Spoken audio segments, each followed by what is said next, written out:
Hello, and welcome back to the Caliphs, the rise and fall of Arab power.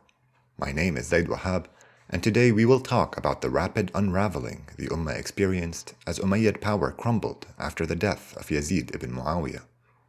Fair warning, listeners, there will be some significant complications ahead. The ummah's path to unity will be long and contorted. We'll have to meet a lot of new people to tell this story, and the tribal coalitions we've mentioned briefly so far will begin to play an active role. In short, it's about to get messy, starting with episode 22, the second fitna.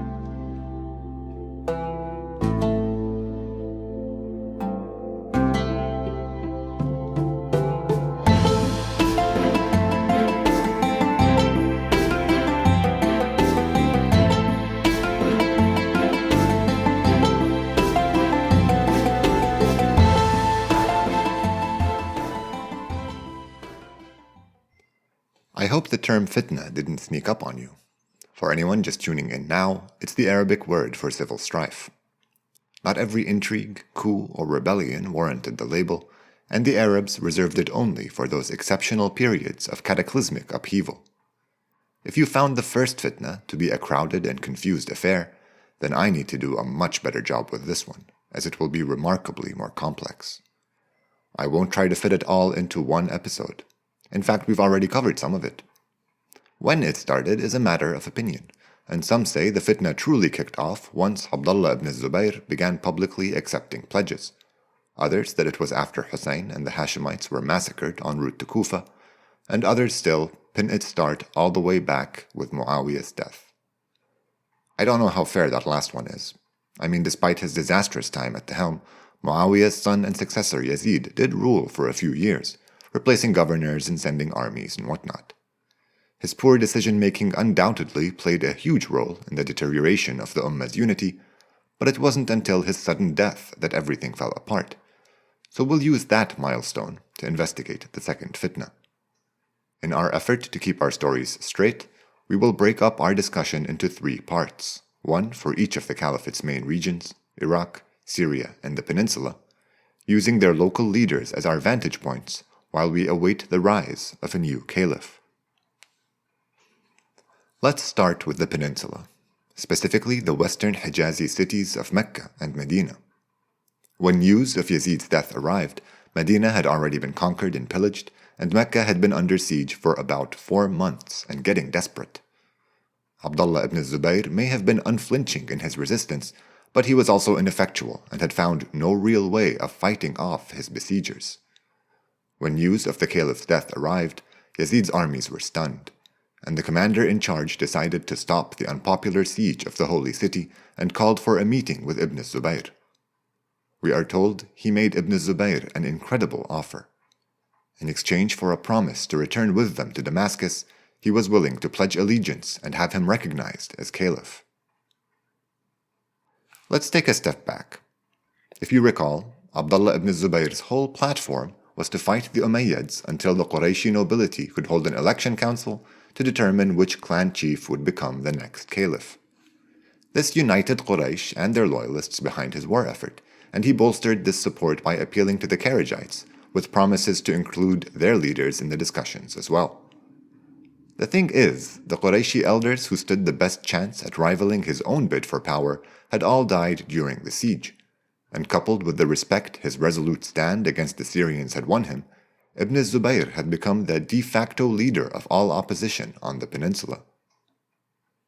As for the offer by the Syrian commander, I totally see where you're coming from if you're skeptical. How often does an army hear its sovereign had passed away back home only to turn to its target and offer him the throne? To be fair though, the Ummah was going through a grave crisis, and from the front lines in Mecca it must have seemed clear that there were only 2 possible caliphs, one of whom had just died. In this light, asking Ibn Zubayr to return with him to Damascus seems like a reasonable request. It would give the Syrian tribes the opportunity to pledge to and build ties with the new caliph in person, and as a bonus ensure that the commander who made it all happen would remain in the new caliph's good graces. Ibn Zubayr turned down the offer, basically telling the commander that his only options were to either pledge his allegiance unconditionally or dismiss himself. The Syrian commander chose the latter, and marched his army back to Damascus. The fact that the defenders of Mecca couldn't defeat their besiegers even after this upset underlines just how mismatched the two forces were. Ibn Zubayr was riding pretty high after this. He not only proclaimed himself caliph, but also started handing out governorships and otherwise taking care of business. His unilateral decisions to name himself caliph did not lose him any Qurayshi allies, but it did anger the Kharijites, who abandoned him en masse and became as opposed to him as they had been to previous caliphs, all of whom they viewed as illegitimate. The Kharijites were not united in any real sense, and by this point we are told there were 4 distinct blocks of the movement, each with its own leader or set of leaders. They dominated the eastern half of the peninsula and the south and east of Iraq. Apart from the Umayyads, the only Qurayshi clan to withhold their support from Ibn Zubayr were the Hashemites, and in response he had them besieged in Mecca for a while. If you're wondering why Ibn Zubayr was obsessed with getting the support of such a weak and broken clan, then you must have forgotten about the considerable sway the Hashemite name held in Iraq, where we will head to next on our tour of the second fitna. When Yazid passed away in late 683, Ubaydullah bin Ziyad ruled over the 2 Iraqi cities from Basra. Since he and his 4 younger brothers had all held various positions of command in the eastern half of the caliphate, he had grown quite confident of his authority over a very sizable and profitable chunk of land. It seems that he began suffering from illusions of grandeur after hearing of Yazid's death, thinking that maybe this was his time to shine. Ubaydullah was technically an Umayyad, but only technically, as his father's adoption hadn't truly been accepted by the clan beyond Muawiyah, but at least it was enough to go on to claim descent from Quraysh. When Ubaydullah heard about Yazid's teenage son being made caliph in faraway Damascus a month or so later, he didn't exactly rush to collect pledges of allegiance for the boy. Instead, he held a large gathering for the tribes of Basra, and in a speech to them he stressed his deep ties to the city, how he'd grown up there and was always hard at work, building upon his father's legacy of improving it further. Trying to be slick about it, he said that the city had grown so prosperous that with the power vacuum in Damascus, Basra's chiefs had a chance to lead the umma if they could only unite behind a single man. Nothing was lost on the elders in attendance, and they quickly put on an enthusiastic show for the governor, pledging to him right then and there. Some narrations even say that Ubaydullah did his own little theatrical bit by refusing their pledges 3 times before finally accepting the responsibility. Within days, however, the Basran tribes realized that the paralysis in Damascus meant that Ubaydullah couldn't count on its armies for support, and that he could no longer threaten them with reprisals. Just like that, they abandoned him entirely, and since there were plenty of Iraqis who held him directly responsible for the shameful massacre of the Hashemites, he was a wanted man who couldn't get out of there fast enough. Literally. Many narrations insist he left behind his wife and child and sought protection with a tribe he was on friendly terms with. He convinced his ally to try to gather some more supporters to get him reinstated by rallying tribes who were part of his larger confederation. This wasn't either of the 2 main Arab-Syrian ancestral coalitions we've been talking about. It was altogether different. You don't need to remember the following story, as this tribal conflict will eventually get subsumed into that larger Syrian one, but I thought I'd briefly describe it to give you another example of what these coalitions could be like. Tamim was the largest tribe in all Arabia, which of course meant it had many different branches and clans that didn't always get along, but still the oral histories attest that it was united in some sense, one saying weird things like, if it wasn't for Islam, Tamim would have swallowed the desert. Rabi'a was another superclan, not as huge as Tamim, but still relatively large. Like all tribes, these were named after celebrated ancestors, real or imagined. While the 2 generally roamed different areas, there was considerable overlap between their territories, especially around Basra. During Ziyad's governorship of Iraq, the tribes living around Oman, to the southeast of the Arabian Peninsula, migrated to the prospering Canton towns. The Omani tribes moved under a single coalition known as the Azd, who like Tamim and Rabi'a was a shared ancestor for a large number of tribes who considered themselves related. When they arrived in Basra, they allied with Rabi'a, some narrations saying that the 2 had been closely related, while others that the Azd had some distant cousins already married into Rabi'a. Whatever it was all very tribal and leaned heavily on the ancestral image the Arabs held of themselves. This alliance between two large tribes put the Tamim on edge, and tensions between the two began bubbling into clashes every now and again. So when Ubaydullah's friend went up the pulpit at a local mosque and called upon those who supported the Rabi'a-Azd alliance to stand and support his cause, some members of Tamim straight up killed him for trying to rally their rivals, and that was that. Ubaydullah realized he had no other move in Iraq, and he decided to continue his escape onto Syria, which takes us to our third and final stop. Yazid's death in November 683 upended everything Umayyad authority had been built upon.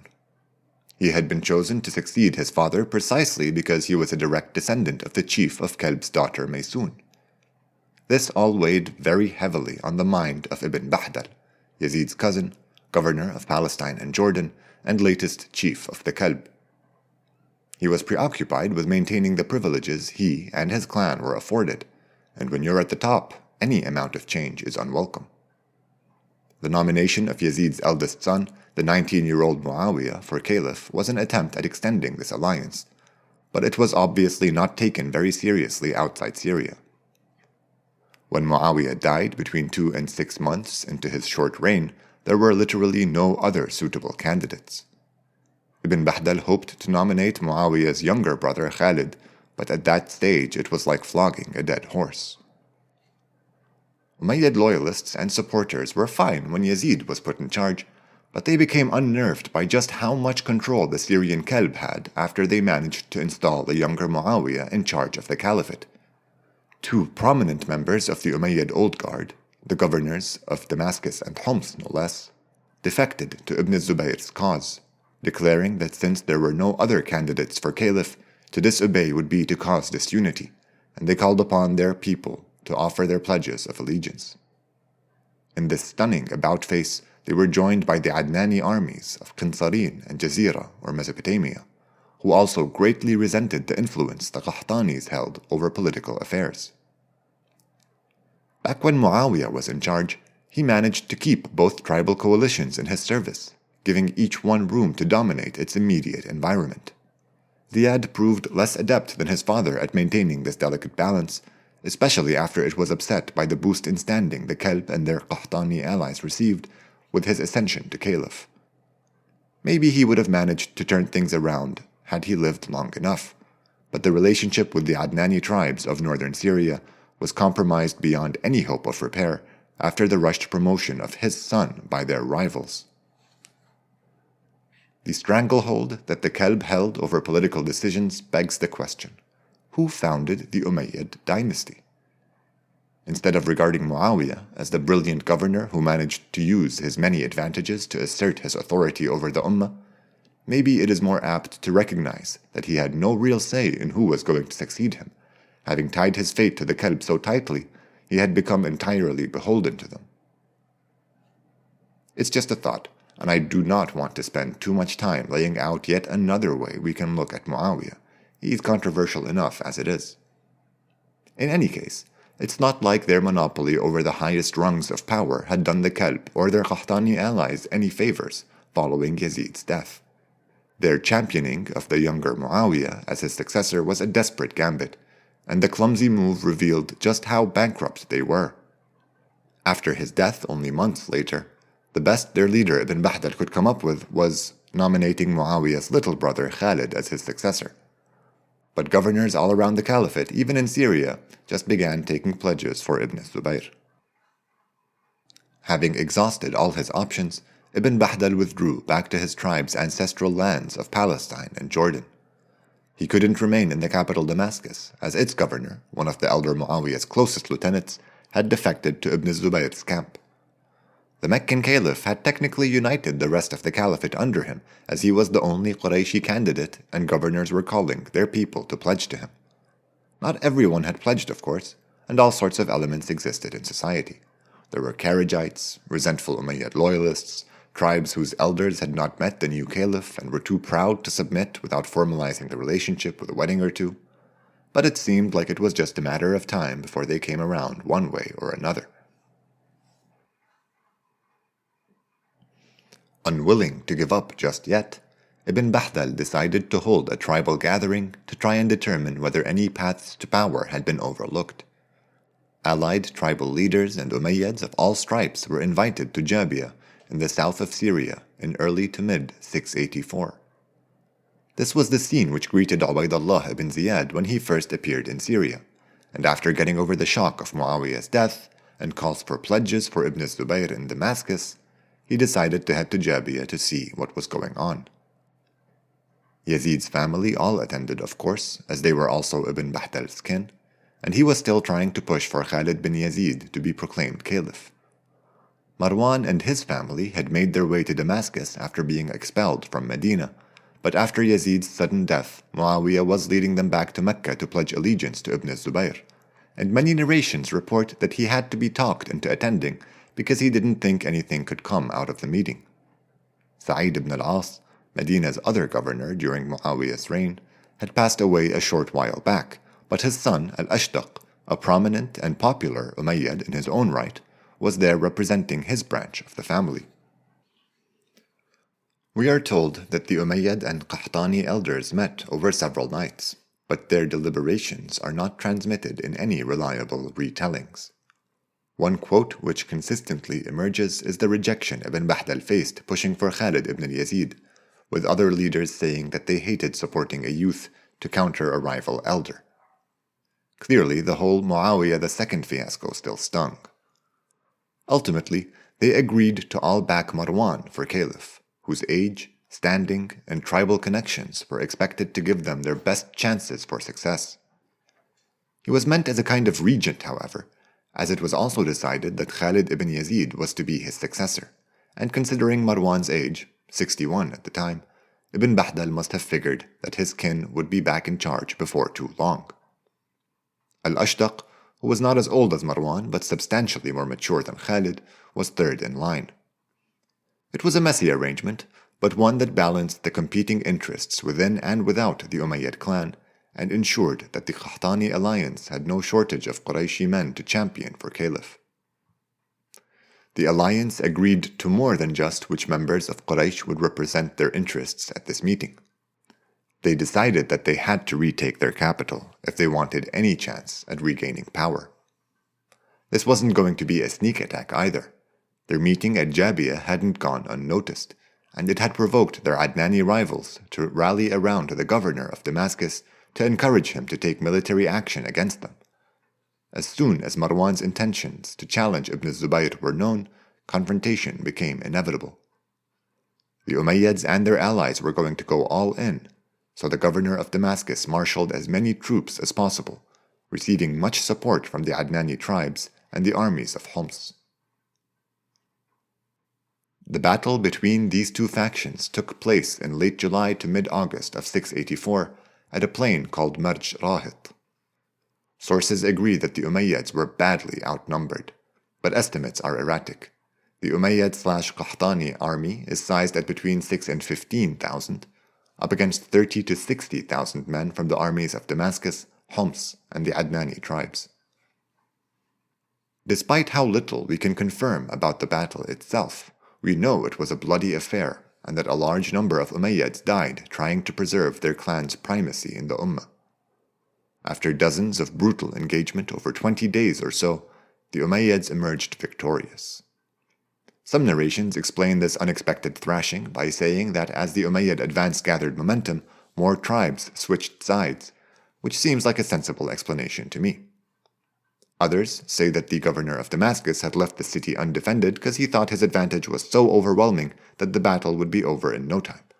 So when an Umayyad ally attacked the city, they had an easy time taking it over, something which disrupted the governor's operations decisively. The Umayyad revolt really got going after the governor of Damascus died towards the end of the Battle of Marj Rahit. The Qahtanis overran Syria so rapidly after their victory that when the governor of Homs, 100 miles to the north, heard about it, he was chased down and killed even as he tried to escape. The only governor to survive this terrible rout was Zufar, leader of the Adnani tribes of northern Syria, who governed Qinsarin even further north than Homs. He withdrew all his tribesmen and their allies and occupied an old Roman fortress town to the east called Coalesce. It had strong defenses and occupied an important strategic location, separating Syria and Iraq at the confluence of two Mesopotamian tributaries to the Euphrates. From this fortified location, he launched multiple attacks on Qahtani tribes, starting a generations-long chain of feuds with a set of raids dubbed the Ayyam, Arabic for the days, as each raid was a day-long affair. Since these raids were culturally significant to the Arabs, we find a lot of poetry claimed to have been written then, shaming some tribe or celebrating some glory. The Battle of Marj Rahid led to some key changes in the caliphate. Marwan was declared caliph in Damascus, and most of Syria pledged pretty quickly, hinting at how little enthusiasm there had been for Ibn Zubayr in this Umayyad stronghold. Marwan's clan from now on would have to rely entirely on the Qahtani alliance that fought to put them back in the driver's seat, which meant that he could expect plenty of resistance from their rivals in the north of Syria. The Adnanis, now concentrated in Qirqasiya, declared for Ibn Zubayr, though it's clear that their leader Zufar remained firmly in control, and his pledge was only intended to put more pressure on his Qahtani foes. The Umayyads did not rest on their laurels after this surprise triumph in Syria. Marwan is credited with rallying armies from the tribes that supported him and leading them to Egypt. His quick attack caught the governor of Fustat off guard, and we're not told much about the battle, but most narrations say it was a quick win for the Qahtanis. Having been ruled by Umayyad loyalists for almost as long as Syria, the province wasted little time switching back to the clan's side. Marwan appointed one of his sons as Egypt's new governor, and he made his way back to Damascus, just in time to learn that Ibn Zubayr had sent an army under the leadership of his brother Mus'ab to Palestine. Al-Ashdaq was tasked with leading the defense, and after a severe battle he managed to fend off the fierce Mus'ab, who is praised even in pro-Umayyad accounts for being an old-school Arab leader. His victory brought Al-Ashdaq lots of glory, and it happened in early 685. So in just 6 months, the 62-year-old Marwan had managed to retake most of Syria and Egypt and rebuff an attack led by one of Ibn Zubayr's most fearsome leaders. It's not like everything he did was successful, and an army he sent to attack the Hijaz was decimated without doing any damage to Ibn Zubayr's forces. But still, Marwan had made some great progress, especially considering how desperate the situation seemed when his rebellion first began. He's been with us for a while now, so Marwan's craftiness shouldn't surprise you, and neither should his ambition. He was definitely aiming higher than just restoring a caliphate to bequeath to the young Khalid when the time came. As part of the agreement at Jabiyah, Marwan had wed Yazid's widow, which made him Khalid's stepfather. While this was meant to bind the families together and make the eventual transition of power smoother, Marwan used his new position to belittle the young man publicly. Just like with the Hashemite Al-Hasan bin Ali back in Medina, this tactic was meant to make it difficult for the target to maintain the kind of public respect or standing required to become a serious contender for caliph. After Al-Ashdaq's glorious victory against Mus'ab in defense of Palestine, Marwan began worrying about him as well. One narration says that Al-Ashdaq himself asked to be named next in line after this victory, with another saying that Ibn Bahtal voluntarily pledged his allegiance to him after it. So while we can't be sure about the truth, we can tell that the victory itself was a huge deal. We're told Marwan invited Ibn Bahtal to Damascus and got him to pledge allegiance to his two eldest sons, Abd al-Malik and Abd al-Aziz, as his successors. Some say he got his way through threats, others through promises, but there's no agreement on most of these eventful years anyway. I think what makes the most sense is that after witnessing all the recent twists and turns, Ibn Bahtal just craved stability. If Marwan impressed his unwillingness to pass the baton to anyone else upon Ibn Bahtal, then it makes sense that he'd agree to go along with Marwan's choices. Marwan's sons were no slouches either, both having already displayed impressive capacities for leadership and governance. One day, not too long after getting Ibn Bahtal on board with his succession plans, Marwan humiliated his stepson Khalid at his court by shaming him in vulgar terms in front of everyone, with stuff like smutty jokes about how big his mom's ass was. Frustrated at his inability to do anything about it, Khalid complained to his mother, blaming her for putting them in this situation by marrying such a man. His mother realized what Marwan was trying to do, and she advised her son to show no anger and to leave the matter to her. The next time the caliph came to chill with her, she had her harem pin down the old man's arms and legs, and she sat on his face until he suffocated to death.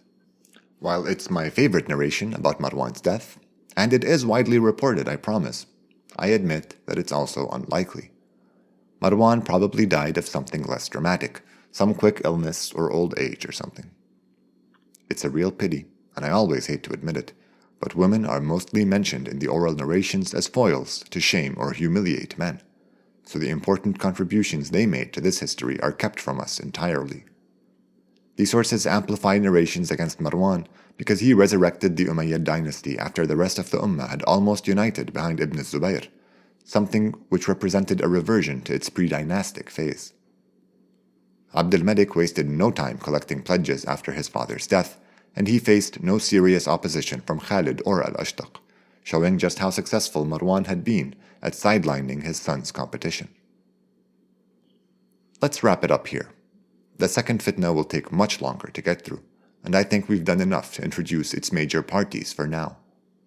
We still have a lot to say about Iraq, however, and with its mix of Hashemite, Kharijite, and Zubayrid loyalties, overlaid by ethnic tensions unique to the region, it will take us a whole episode to describe.